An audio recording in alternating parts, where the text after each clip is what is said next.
Good morning, everyone. Good morning. Welcome to the June 28th, 2023 meeting of the Board of Estimates. I'll ask that all folks who are in attendance today, please ensure that your electronic devices are turned off.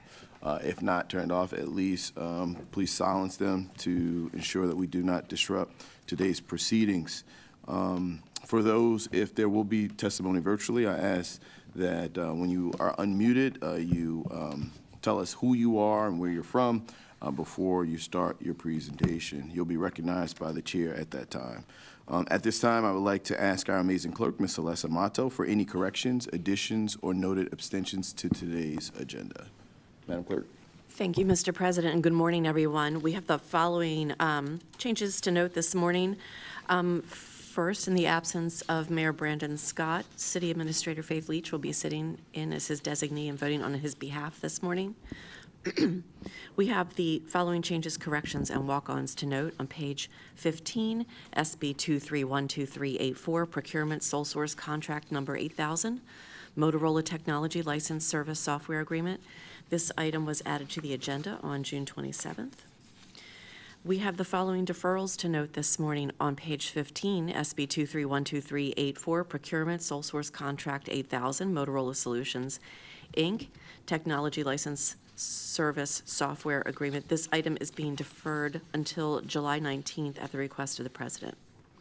The following items will be on the non-routine agenda this morning on page 3, SB 23-11915, for Mayor's Office of Neighborhood Safety and Engagement, Safe Streets Center for Hope. On page 4, SB 23-12059, Mayor's Office of Neighborhood Safety and Engagement, Safe Streets ARPA, Associated Catholic Charities, Inc. And on page 5, SB 23-12200, Mayor's Office of Neighborhood Safety and Engagement, Safe Streets, General Funds, Associated Catholic Charities. We have the following abstentions to note this morning. The Honorable Mayor Brandon Scott has no abstentions. The Honorable President Nick Mosby has no abstentions. The Honorable Comptroller Bill Henry has no abstentions. City Solicitor Ebony Thompson has no abstentions. And Director of Public Works Jason Mitchell has no abstentions. We have the following no votes to note this morning. Well, actually, since these are non-routine, Mr. President, I think we can record the no vote at that time. Okay. The MONSI items. Okay.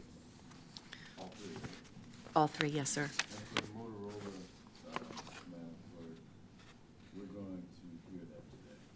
Oh, we are, okay. The administration has just communicated. Sorry. It's important for me to talk into the mic.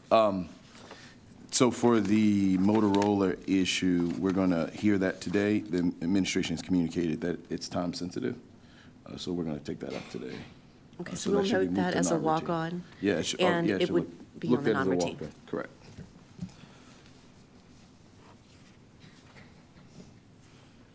That concludes my opening statement, sorry. Thank you, Madam Clerk. At this time, I'll ask for a motion to approve and adopt the opening statements. So moved. Second. It's been moved and properly second. All those in favor, please say aye. Aye. All those opposed, please say nay.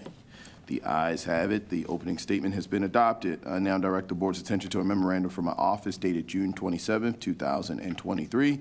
Identify matters to be considered as routine agenda items together with any corrections, additions, abstentions, and no votes that have been noted by our amazing clerk. I will entertain a motion to approve all items contained on the routine agenda. So moved.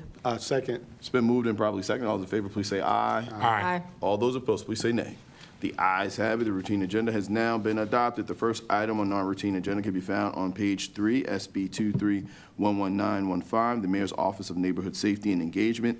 The request is to approve a grant agreement awarded to the Center for Hope Incorporated. From Monty, we have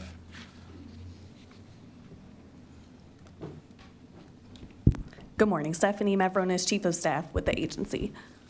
and also your interim, no?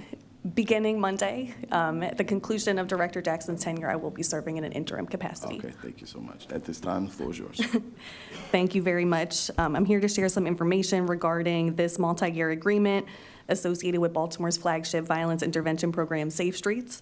SB 23-11915 is a $12 million three-year grant agreement with the Center for Hope for the administration of 6 Safe Street sites. This contract is funded with a combination of state grant dollars awarded from GOCAP and city general funds between fiscal year '23 and fiscal year '25. This contract specifically supports staffing and operations of the Belvedere, Park Heights, Woodburn McCabe, Franklin Square, Bel Air Edison, and McElderry Park sites. By way of background, Safe Streets is an evidence-based public health program to reduce gun violence. It was established in Baltimore in 2007 and modeled after the Chicago-based Cure Violence program.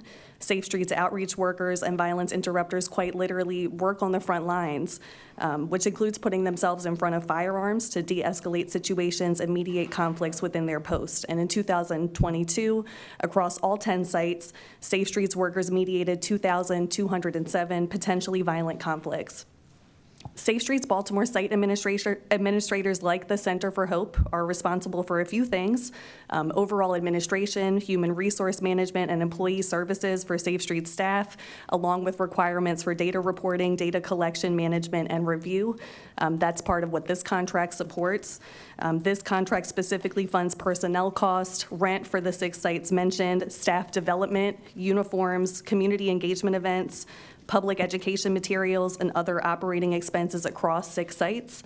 For context, our agency is not simply a pass-through for funds.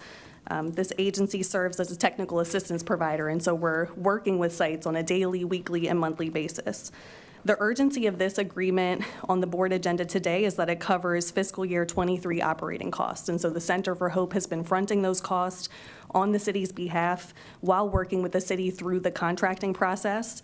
Additionally, this contract employs state grant dollars, which are awarded by the governor's office, GOCAP, for the fiscal year '23 period in the amount of $2.3 million in this agreement, which are needed to fund program operations in which the city of Baltimore would forfeit should this agreement not be approved prior to June 30th, 2023. And I'll add that specifically, these funds result from an annual appropriation based on the Tyrone Ray Safe Streets Act, sponsored by Delegate Talmadge Branch and the Baltimore City House Delegation, which became law in 2018.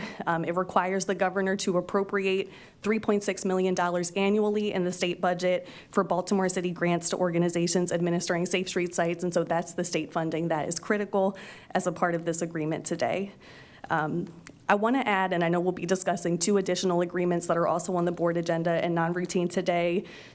At the start of this term, the mayor tasked Monty with conducting a program-wide internal evaluation of the Safe Streets program with the goal of strengthening program oversight and accountability and focusing on the city's commitments to frontline violence interrupters.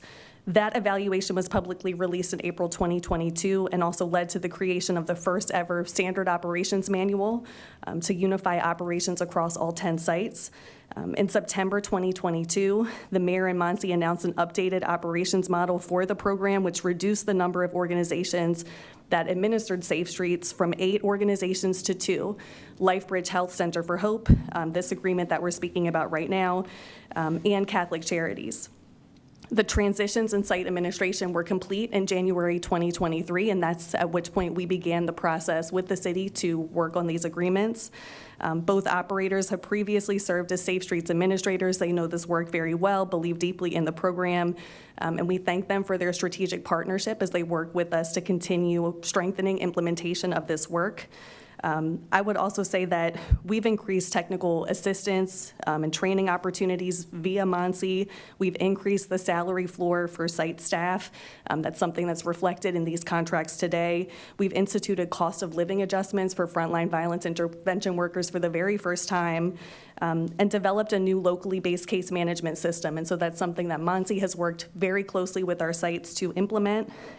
We're also actively prioritizing the identification of new spaces for a handful of sites where the sites were either not suitable for site staff or where community engagement opportunities were limited just due to the facilities that site staff were working in. And so those are all things that will happen as a result of this contract. One thing I'll note here in conclusion is that this multi-year contract is a part of our commitment to improving program oversight and operations of this program. We have not offered multi-year contracts to Safe Streets operators in prior years. And because it's the first time that we're making these agreements available and identifying these administrative efficiencies, oversight opportunities for the management of the program, It involved a very complex legal review process with the city auditor, the budget office, and the city law department on this contract specifically. I want to thank all of these offices for their partnership since the top of the year to get us to this place today. But that was absolutely one factor as to why this agreement is getting to the board when it is. And so I'm happy to continue with the other agreements or take any questions about that one. Yeah, let's do them individually. I think Okay. it's better for the record and for the public. Just one quick question. I think you talked a lot about providing technical assistance.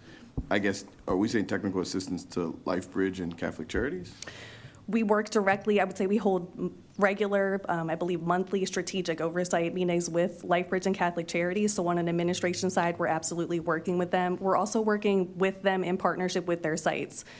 So our community violence intervention liaisons at Muncie, our community violence intervention deputy director, work on a daily and weekly basis with our site staff individually. And so whether that means training them for the purpose of their case management responsibilities, making sure they're logging the number of interactions and mediations they have, working with them to even debrief around specific conflicts that are coming up in the community, that's the level of technical assistance that our agency provides. Thank you. Are there any additional questions? Ms. Comptroller? Thank you, Mr. President. Good morning. Good morning.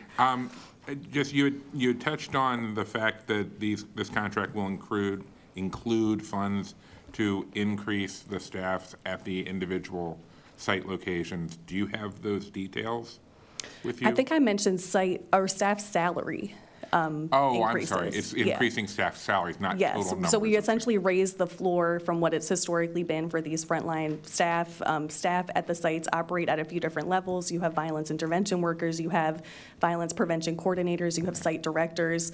And so we essentially raised the floor and instituted cost of living for those positions. And that's something that we did even prior to these contracts, but those adjustments continue through these multi-year agreements. Okay. All right. Thank you very much. Thank you. Definitely glad to hear the increase in salary. Just one other quick question. Is life insurance part of the standard package of benefits for our Safe Streets workers? So our Safe Streets workers are employed by Center for Hope and Catholic Charities who serve as the administrators. I believe that that's part of their package. If you I could, don't- we don't have to today, yeah, but I'd okay. like to talk to you offline about it. Okay, absolutely. Any additional questions or concerns from members of the board? Without it, this is a walk-on, this is a non-routine item, so at this time, we'll take a vote for it. So moved. Second. It's been moved and properly second. All those in favor, please say aye. Aye. All those opposed, please say nay. Please note that I'm a nay. Just to explain my vote real quick, huge supporter of Safe Streets. Actually worked to get the funding in Annapolis when I was a delegate in Annapolis. Just out of practice, not really understanding the financials and everything behind it, just concerned at this time. Not enough time for the administration to walk me through or explain it. But it's important that we get this passed, so that's why we called it today and we didn't push it on, so that's why we're having this special meeting. So thank you so much. With that, this item is approved. The next item can be found on page 4, SB 231259, the Mayor's Office of Neighborhood Safety and Engagement. The request is to approve a grant agreement award with Associated Catholic Charities to perform violence reduction services in Brooklyn, Cherry Hill, Sandtown neighborhoods under Safe Streets program. At this time, representing Monty, we have Stephanie Mavronis, Chief of Staff with Muncie. SB 23-12059, this is a $5.1 million 3-year grant agreement with Catholic Charities, which administers 4 Safe Street sites total. This contract is funded by ARPA dollars from fiscal year 23 to fiscal year 25 out of Muncie's ARPA allocation. This contract specifically supports staffing and operations of the Brooklyn, Cherry Hill, and Sandtown Winchester sites, as you noted. It's consistent with previously mentioned contracts funding personnel costs, rent, staff development, uniforms, community engagement events, public education materials, and other operating expenses across 3 of Catholic Charities' 4 sites. This agreement covers fiscal year '23 operating costs, which Catholic Charities has fronted on the city's behalf while working with us through the contracting process, which is why we're seeking approval from the board today. Again, this is the first time we're making multi-year contracts available to organizations that administer Safe Streets for the benefit of administrative efficiencies and streamlined management oversight. For that reason, this contract involved the review of all of the partners I mentioned on the last contract, in addition to the Mayor's Office of Recovery Programs. And so, of course, with that federal funding source, it came with some additional vetting and research that we had to do, which led to the complexity of the review process in this contract. If you recall, additionally, in early 2023, Dr. Daniel Webster of Johns Hopkins delivered an external academic evaluation of the program, which looked at Safe Streets since its inception in Baltimore in 2007.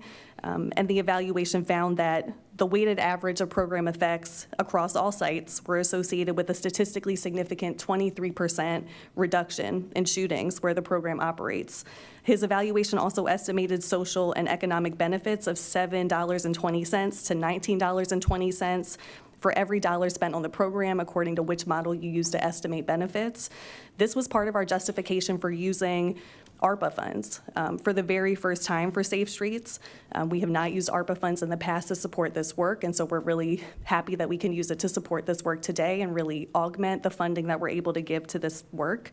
And both of those factors, I would say, were contributing to the lengthy review process that led us to being here with you on the board today. And so I will leave it there. Thank you so much. At this time, are there any questions or concerns? Ms. Comptroller? Just a number agreement question. Was this 3 sites or 4 sites? This Catholic Charities overall administers 4 sites. This contract specifically supports operations at 3 of those sites. Ah, okay, that makes sense. All right, thank you. Are there any additional questions or concerns? At this time, I'll take a motion. So moved. Second. It's been moved and probably second. All those in favor, please say aye. Aye. All those opposed, please say nay. Please note I'm a nay vote on this for the same reason before, but then also just my consistent no votes from an ARPA perspective on the Board of Estimates.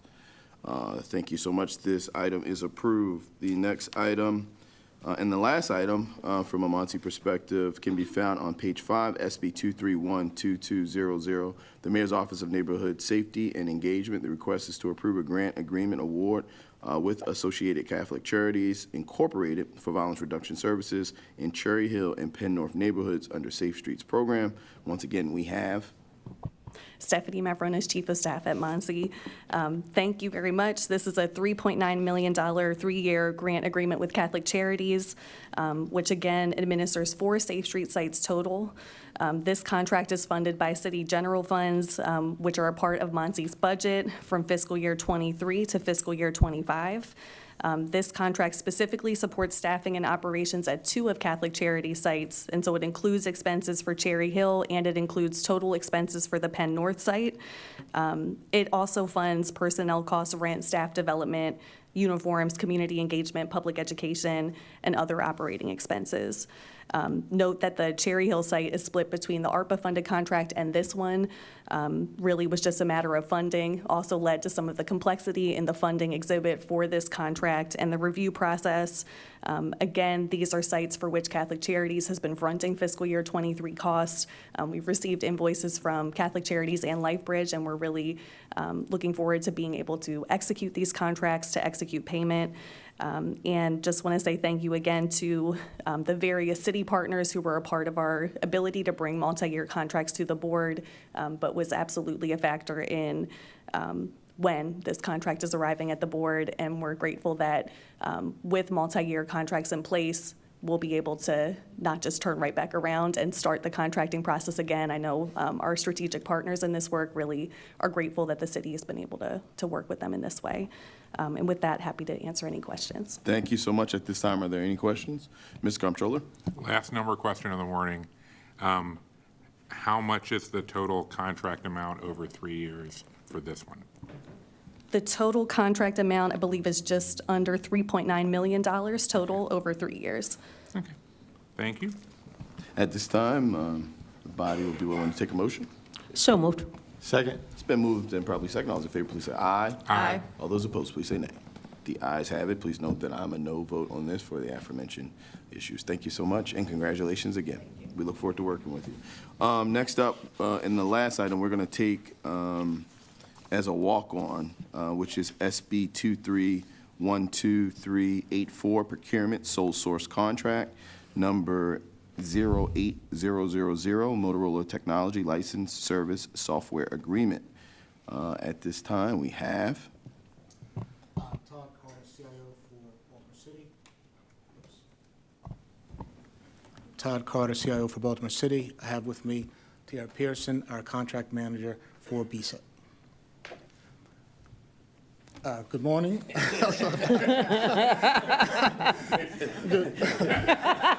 that out the way, right?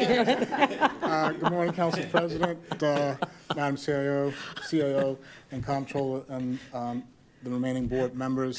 We're here today to talk to you about the Motorola contract. Stephanie put a tough act for me to follow, but I'll try. But I want to kind of paint the story as to what happened with this. We came here last year, and the board had asked us, can you begin to decouple and unbundle some of these contracts that are large? We had our team do an analysis. We literally put the chunk of work that's specific to Motorola in one bucket, and we put out bids for 8 contracts, 7 or 8 contracts. Those bids came through. We awarded the contracts to MWBEs for the 7 or 8. One MWBE got that. This contract here is for the Motorola portion of the work that is specific to Motorola in a proprietary manner. So that exercise occurred last year. It comes to the board this year. The value of this contract is approximately $15 million over a 5-year period. The award for the other contract occurred back on I believe, the 7th of June. So we bring this to you today for your consideration. This is a walk-on because, quite frankly, I think it just fell through the cracks throughout the procurement process. But it's something that our team has been working on diligently over the last several months. We intend to do the same type of exercise with the Motorola equipment contract that will come back for renewal next year as well. Thank you for that. A concern that I've provided to the administration in the past, specifically to the hardware and the contract that's coming back up, which this will directly tie into, is developing RFPs or developing requests for bids that are manufacturer specific, that are not based off of specifications from an interoperability perspective. I think that that's where we should be headed as a city. I know that that is a standard practice, I believe, on the federal side, unless there's other factors that weigh in. But I really think, as this administration has consistently talked about procurement reform, that is a huge angle that we need to take, particularly as it relates to your shop from a technology perspective, because I think we limit competition, obviously, when we write a proposal specific to a manufacturer. But more importantly, we potentially get in the way of innovation, thinking outside of the box, and just providing real access to new technology to our residents and to our employees. So obviously, this plays into that. But as we go into next year in that new contract, this is something, again, I've been consistent with the administration of trying to get away from this idea of that, our RFPs are written to manufacturers as opposed to specifications associated with interoperability of technology. Understood. And we are working toward that end with the unbundling of the equipment contract. In fact, we had a procurement conference last week, and the vendor actually came up and thanked us for unbundling the services portion. So we want to be in the first row of the church and provide opportunities as we can. And I think that's a fair point, and I don't want to overshadow that. Particularly this contract, I've been a vocal. I've vocalized several concerns about it, and I think that one step in the right direction was the unbundling, and I truly appreciate that. I think the next step is, again, the whole writing things specific to manufacturers. At this time, are there any questions or concerns from members of this board? Ms. Comptroller. Thank you, Mr. President. And I do want to echo your words and appreciate the sentiments in terms of as we move forward. But I think we would be remiss if we didn't take this opportunity also to praise BSIT for doing what we asked it to do. And, over the course of the last 2.5 years, this administration, and by this administration, I don't just mean capital A with the mayor's office, but also the council and the comptroller's office, we have all been on the same page in terms of the need for Baltimore City to do some of the things that it's always done differently and better moving forward. And I just want to say I appreciate the fact that BSIT has shown us the way in terms of this unbundling. And I hope, Madam City Administrator, that you will help the other big agencies that need to learn how to do this be better at this. We have had numerous requests over the years from local businesses and small contractors that we could be keeping more of our money in town, in the community, if we could just break down more of our contracts to the point where smaller businesses could legitimately respond to them. And I think this is a great roadmap that you've provided. Thank you. And again, our contracts manager has done a tremendous job working with all of our teams to do that. Okay, thank you. Any additional questions or concerns? I have a comment that Madam CAO, the floor is yours. Thank you. So again, I just want to thank both the comptroller and the council president for your leadership on around this issue, especially procurement reform and some of the work that we're doing around unbundling. I do want to again acknowledge BSIT for the work that you have done, but also take a moment to highlight and thank one of our board members here, Director Mitchell, who also has been a leader and launched an unbundling initiative at DPW. And so I think what you are seeing is a trend in us working with some of our larger agencies who have the ability to unbundle some of their contracts, and we hope to see more in the future. Any additional questions or concerns? Madam Solicitor? No? No, sir. At this time, I'll take a motion. So moved. Second. It's been moved and probably second. All those in favor, please say aye. Aye. Aye. All those opposed, please say nay. Please note that I'm a nay on this for the reasons that we discussed. Truly appreciate it. This item is approved. I believe that is the last item, Madam Clerk. Is that right? So I was It is, wondering, sir. to be further aligned with the board, should I grow a beard? Oh, yeah. As you guys. Well, I constantly shave mine off. Either that or only appear on the days that you're here. I'm just trying, I'm trying. Thank you very much. Thank you so much, Director. Madam Clerk, we're good, right? We are good, sir. Thank you so much. As there's no new business before the desk, we will adjourn at this time. The next regularly scheduled meeting of the Board of Estimates will occur on Wednesday, July the 12th, 2023 at 9 a.m. I'd like to thank everyone for tuning in as well as participating. Baltimore, we love you.